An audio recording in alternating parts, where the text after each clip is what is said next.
Muchas gracias, Jimmy. Se escucha muy bien. Un saludo afectuoso pues a toda la audiencia y por supuesto, Jimmy, por ahí debe estar Alondra, Omar. Aquí están, efectivamente. Afectuoso. Muchas gracias.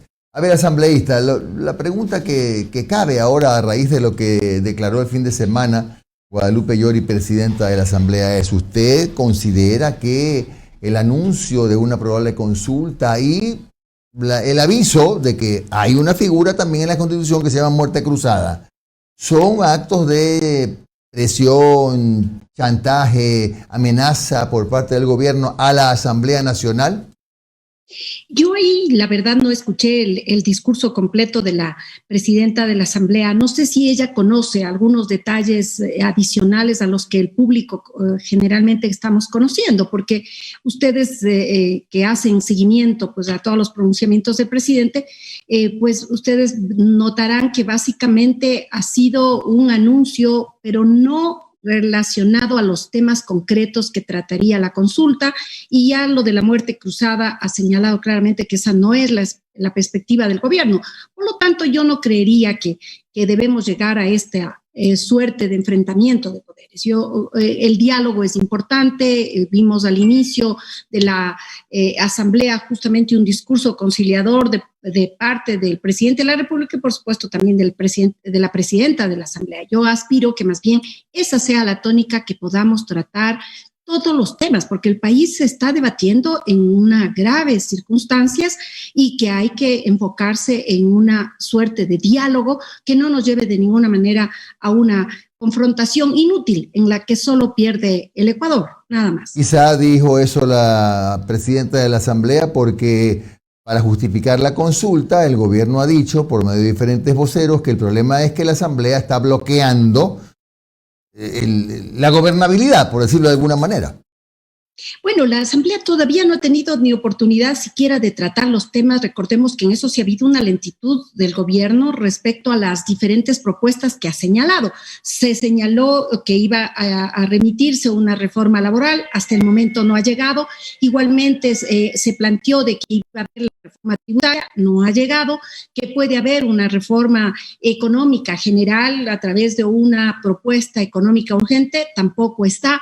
Lo que sí ha llegado y que está en tratamiento es la proforma presupuestaria, que sabemos que es prorrogada.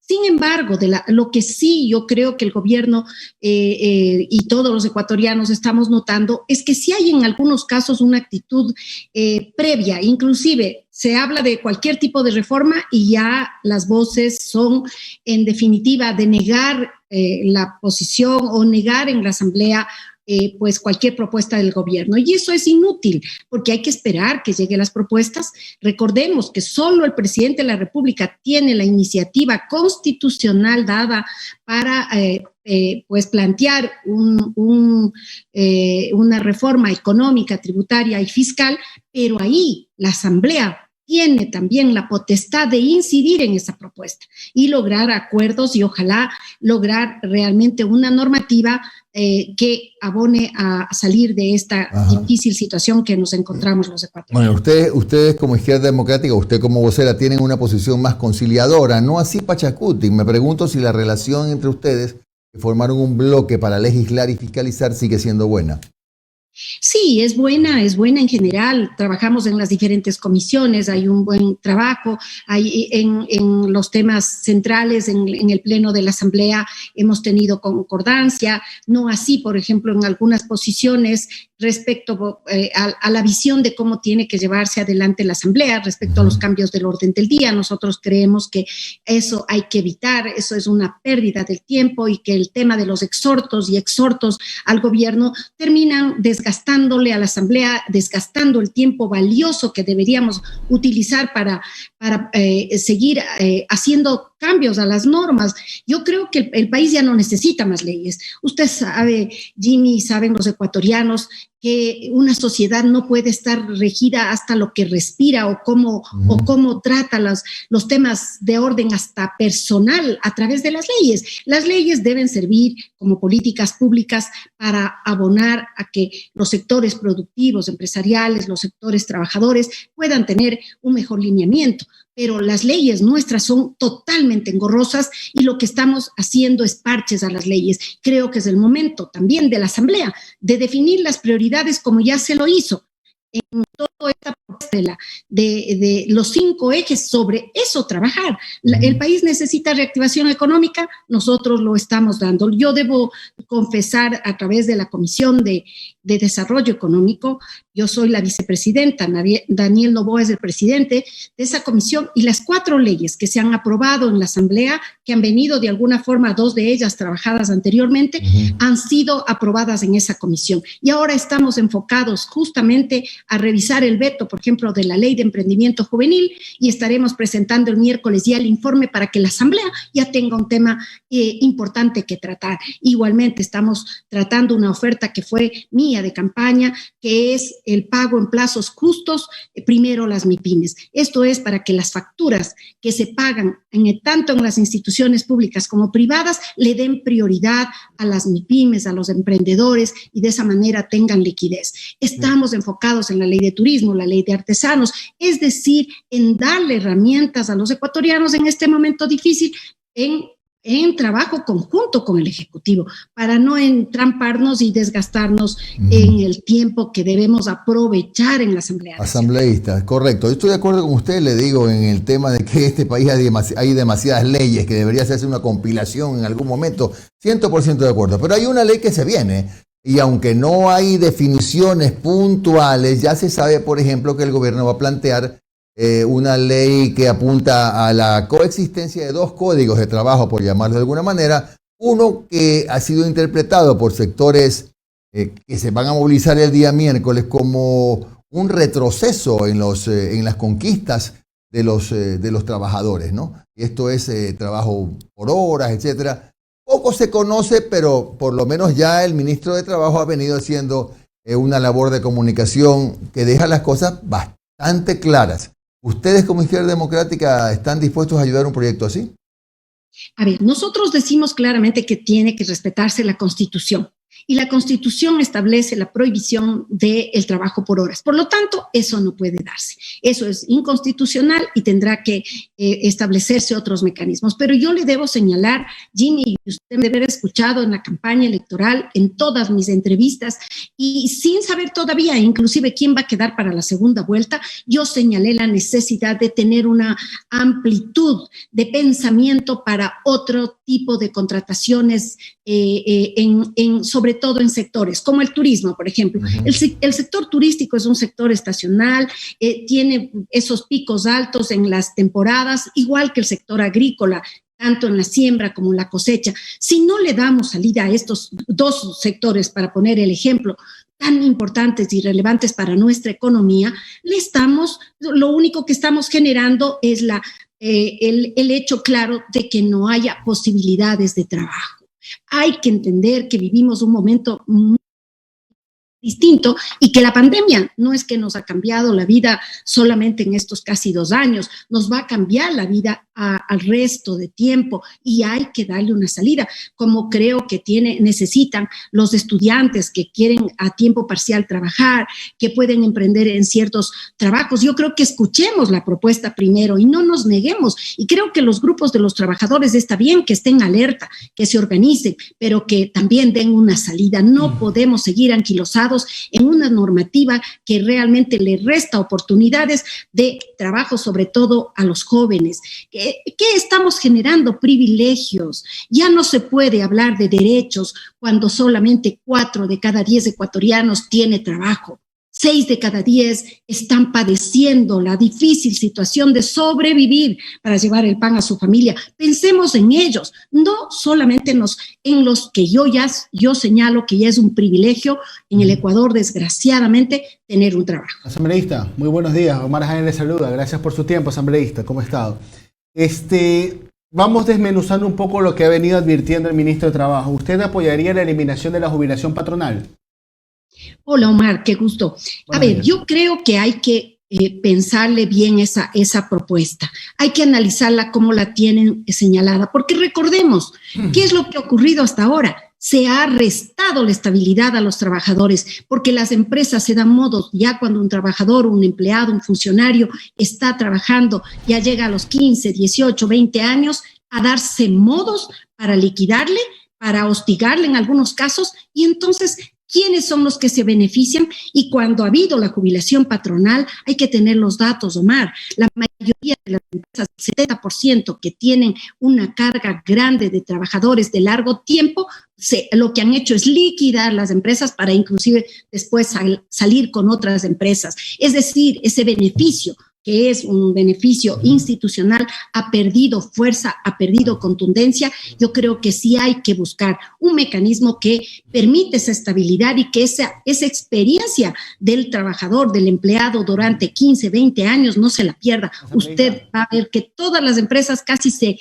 tienen la argucia para dejar de lado al trabajador con más tiempo. Asambleísta, pero concuerda conmigo que si una persona cumple los 20 años y la empresa donde labora busca la manera de despedirlo para no pagarle eso se llama infamia por parte del empresario. Entonces, ¿por qué castigar al trabajador eliminándole ese derecho y no castigar a las empresas o empresarios que hacen esas prácticas infames? Yo ahí coincido con usted, Omar. Yo coincido, por eso digo, no es solamente de pensar en la jubilación patronal, que es el último momento después de los 25 años de vida laboral, que prácticamente un trabajador ha entregado su vida productiva a una empresa y al crecimiento con seguridad de esa empresa, y que no llega justamente a esa posibilidad cierta de tener una jubilación patronal. Yo creo que hay que buscar otros mecanismos, otros países lo tienen, que precisamente más bien al tema de la experiencia, al tema de la permanencia larga en el tiempo, lo que les dan es más bien beneficios que abonan a la jubilación general que tiene el afiliado de la Seguridad Social, porque aquí tenemos constitucionalmente la obligación de todo empleado formalmente estar afiliado a la seguridad social. Es mucho mejor un beneficio adicional en la seguridad social que esta jubilación patronal que muchas veces desarticula también a las empresas, porque si bien hay estos ejemplos, como muy bien los estamos comentando, ¿no es cierto?, de empresas infames, creo que es la expresión que cabe, de que se burlan del trabajador con tantos años de servicio, pero también hay de lo otro, empresas que van por su propia permanencia de tanto tiempo, a veces en el mercado van perdiendo competitividad, van perdiendo rentabilidad, y el hecho de sujetarse a esta jubilación patronal también les ancla a que puedan proyectarse hacia el futuro. Entonces yo creo que hay que buscar otros mecanismos que aseguren más bien la permanencia de los trabajadores. Perfecto. Ahora, con respecto al tema de la eliminación de las indemnizaciones por despido, ¿qué posición tendría usted? Eso es una regresión de derechos. Las indemnizaciones no es solamente aquí en el país, en general, los códigos laborales establecen claramente cuando una persona por cualquier circunstancia, tanto empresarial o del propio trabajador, llega a darse la liquidación, tiene que pagarse. Esa persona prácticamente de la noche a la mañana pasa a no estar pues protegida, y su familia, los dependientes de ese trabajador y ese empleado. Yo creo que en todo lo que implica los temas laborales hay que ser muy cuidadosos, y sobre todo yo sí creo que tenemos que profundizar un poco más y ver también en realidades de otros países y normativas que han sido exitosas.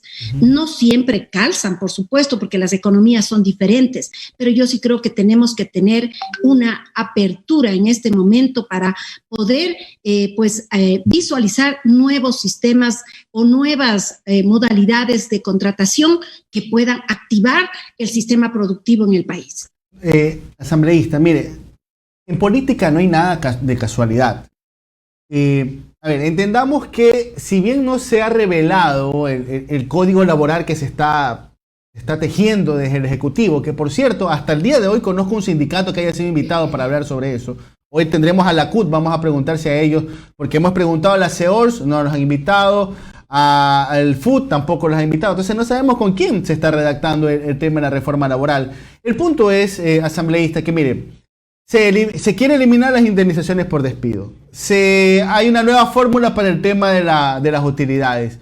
Se quiere eliminar la jubilación patronal y, oh casualidad, ya hay voces de ciertos gremios empresariales que están pidiendo que se elimine el salario básico y que sea el mercado con la mano invisible el que controle eso.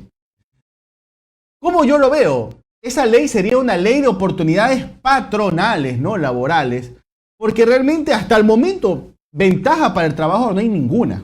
O sea, todo es regresión de derechos y aún así quieren fluctuar el salario. Y yo le aseguro que para arriba de los 400 no va a ir, siempre va a ir para abajo. Entonces, sí entiende que hay una motivación por dentro. Sí, pero Omar, recordemos también que esos temas constitucionalmente no se pueden dar.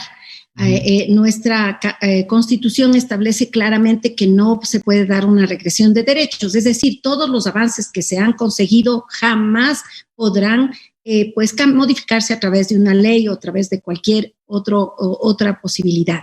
Yo creo que cabe en este momento esperar que también, como la Constitución igualmente y la ley orgánica de la función legislativa, para una ley que tiene que ser aprobada, tiene que ser socializada, y es obvio que tienen que tener la voz los trabajadores y tienen que tener la voz los organismos, los gremios que están asociados y que están buscando siempre trabajar en beneficio en este caso, de sus asociados, los trabajadores. Habrá que esperar el pronunciamiento también y el análisis de esos sectores. Yo creo que la norma también pude estar en un coloquio, pero más bien invitada por la Cámara Ecuatoriana Suiza, y estuvo presente la subsecretaria de Trabajo, también estuvo el ministro, pero el ministro no hizo más bien solamente la firma de un acuerdo y un convenio, pero sí pude escucharle a la subsecretaria Paulina Durango expresar la necesidad de, por ejemplo, buscar mecanismos para que se elimine las brechas salariales de diferencias de sueldos para las mujeres. El 20% se gana menos, las mujeres ganan menos por el hecho de ser mujeres por igual trabajo, y también de que remitirían a la Asamblea una ley denominada economía violeta. Y la economía violeta lo que hace es dar más posibilidades de trabajo para las mujeres, en consideración que justamente el grupo más vulnerable en esta pandemia fueron las mujeres. Creo que es una norma importante que va a permitir también la inserción de las mujeres al mercado laboral. ¿Cómo está, asambleísta? Le saluda Alondra Santiago. Qué bueno recibir también esa noticia tan importante. Usted mencionaba al inicio que por una parte el gobierno y algunos ministros dicen que la asamblea está bloqueando absolutamente todo, pero sin embargo usted y otros asambleístas también están de acuerdo en que no se está bloqueando nada, simplemente que no está llegando lo que se propuso llegar desde campañas.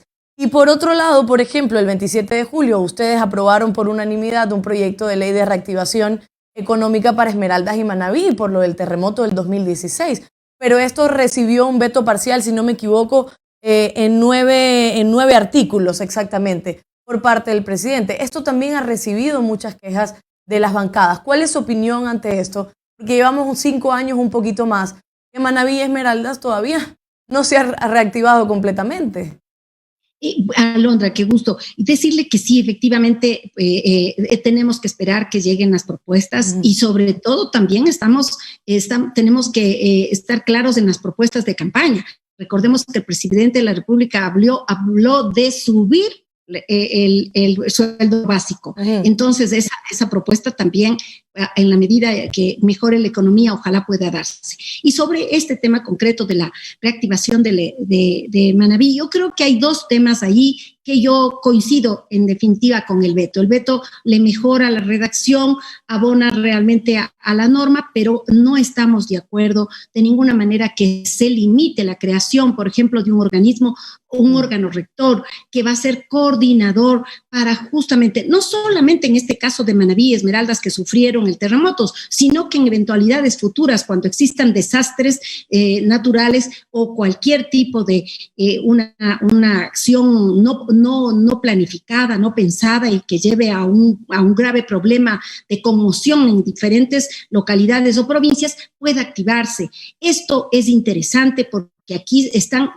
organismos públicos y privados. Yo creo que el planteamiento, por supuesto, será de ratificación y, por lo tanto, este mecanismo que es interesante de la Asamblea, cuando regrese el veto presidencial y cuando no se está de acuerdo y hay un criterio como ahora, casi generalizado, yo diría absolutamente mayoritario, la Asamblea se ratificará en el texto original y por lo tanto esa norma no sufrirá el deterioro de lo que pretendía el gobierno al retirar justamente estos entes que coordinen las acciones, pues el gobierno lo que dice es que eso sería generar un nuevo ente burocrático, y no es así, porque no se está planteando que reciban ningún tipo de sueldo, ni siquiera beneficios, sino que articulen, tomen acciones y medidas pensando justamente en esta reactivación y dándoles beneficios, eso sí, a las pequeñas empresas, a los microempresarios, a los emprendedores, que son los que más han sufrido en este terremoto de Manabí y Esmeraldas. Asambleísta, por otro lado, todo el mundo está esperando los cambios en la ley humanitaria, ¿no? Es otra propuesta también que todavía se está esperando y todos los días las personas están tratando de ver qué pasa con la ley humanitaria. Ya está en análisis en la Asamblea. ¿Cuáles han sido las propuestas para realizar estos cambios desde las bancadas? Y ahí yo quiero recalcar, porque mucho se inculpó prácticamente de todos los males a la ley humanitaria y no se dieron cuenta y no fueron sinceros en señalar que un proyecto económico urgente, Alondra, si no se logra modificar en la Asamblea, entra por el Ministerio de la Ley. Y por lo tanto, ahí fue importante más bien que incluyamos temas tan importantes como es la contratación y se entregue los nombramientos a 2.500 médicos, enfermeras y equipo de salud que estuvieron al frente de la pandemia, y eso ya va a ser una realidad porque ya ha señalado tanto la ministra de Salud cuanto el gobierno en concreto que ellos ya serán parte. Entregamos ahí beneficios importantes como el teletrabajo, por ejemplo, normas que introdujimos, como tampoco que se suban los servicios básicos, que no haya los desahucios en general, pero hay temas que lógicamente complicaron la ley, pero desgraciadamente por mala interpretación, inclusive en algunos casos, pero yo creo que hay que trabajar más allá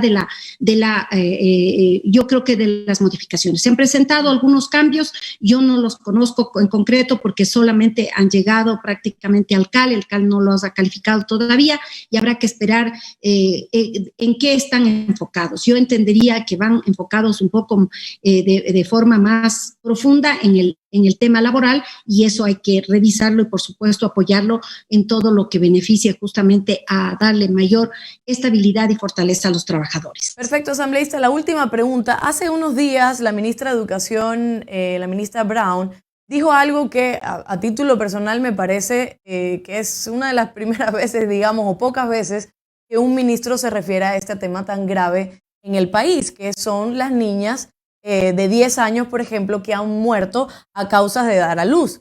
Y estamos hablando de que Ecuador tiene un problema gravísimo y es uno de los principales en Latinoamérica de embarazos adolescentes, niñas y adolescentes. Entonces, también se está discutiendo el tema en la Asamblea sobre el aborto. Hay posiciones en contra, ya hemos visto algunas declaraciones, pero también se habla de educación sexual necesaria en las escuelas y en los colegios para los niños y las niñas. ¿Qué se puede hacer desde la Asamblea? Porque hay estas opiniones encontradas y sobre todo esta temática tiene de alguna forma contraposiciones y criterios encontrados, sobre todo el presidente, de miembros de algunas bancadas que también están haciendo política fuera de la Asamblea en contra de los derechos de las niñas. Sabemos cuál es su posición, pero ¿qué puede pasar dentro de la Asamblea para superar este grave problema social que tiene el país? Bueno, primero que este es un tema, como usted muy bien lo señala, es un problema social. No se puede entender solamente desde la despenalización del aborto, porque aquí no se ha concebido, no ha habido ni siquiera la mínima sensibilidad para avanzar en una lucha justamente y un avance de derechos sexuales y reproductivos para las mujeres. Aquí estamos hablando todavía de décadas pasadas en otros estados que han logrado superar esta etapa de penalizar, de mantener en un código penal y de llevar a una mujer que ha decidido y que en muchos casos ha sido violentada, ha sido violada, encima más tiene que soportar el hecho de seguir un proceso penal y haber sido hasta encarcelada, porque esos son los datos que establece la propia Fiscalía General del Estado. Lo que nosotros ahora tenemos, por suerte, Alondra, y por suerte quienes nos escuchan, hay una sentencia de la Corte Constitucional que tiene que ser cumplida, y eso establece que el Código Penal, esta sanción que se da, esta penalización para las mujeres que deciden interrumpir el embarazo, puedan ser sancionadas y encarceladas. Ahora esta propuesta está en la Comisión de Justicia. Yo he pedido justamente ser recibida también una comparecencia para abonar a esta propuesta y para que se comprenda y se entienda que el país es el segundo en el embarazo adolescente más alto de la región, que aquí alrededor de 2.740 niñas han sido obligadas a ser padres en el último año. Esas niñas están destrozando su vida, niñas de 10 a 14 años, y no me digan que esas niñas se embarazan. Esas niñas han sido violadas y en su entorno familiar. Aquí se necesita un trabajo estructural. A más de esto, la Asamblea, porque la Asamblea no puede permitirse dar la espalda y una sentencia, y por suerte esa sentencia tendrá que cumplirse. Pero además de eso, creo que hay que ir a un tema de salud preventiva, hay que ir al tema de educación y, por supuesto, al apoyo de lo que resultan a las niñas o adolescentes que han sido víctimas y que son madres. Hay que darles también un apoyo, porque esas niñas, nadie se preocupa, estas niñas pasan a ser parte nada más de estadísticas de una cadena de miseria, y por lo tanto son las que más sufren toda su vida. Entonces, esperemos que la Asamblea pueda tratar con responsabilidad y que sepan que estamos en un estado laico donde las opciones religiosas pueden darse, por supuesto, yo las tengo, pero quedan en el fuero interno, y hay que trabajar y pensar en que esta es una solución a un problema de salud pública y un problema social estructural para nuestro país. Gracias a Vilma Andrade, asambleísta de la Izquierda Democrática, por su presencia en Un Café con JJ. Buen día. Muchas gracias, Jimmy, siempre a la orden. Buenos días, gracias. Un saludo y una linda semana a todos.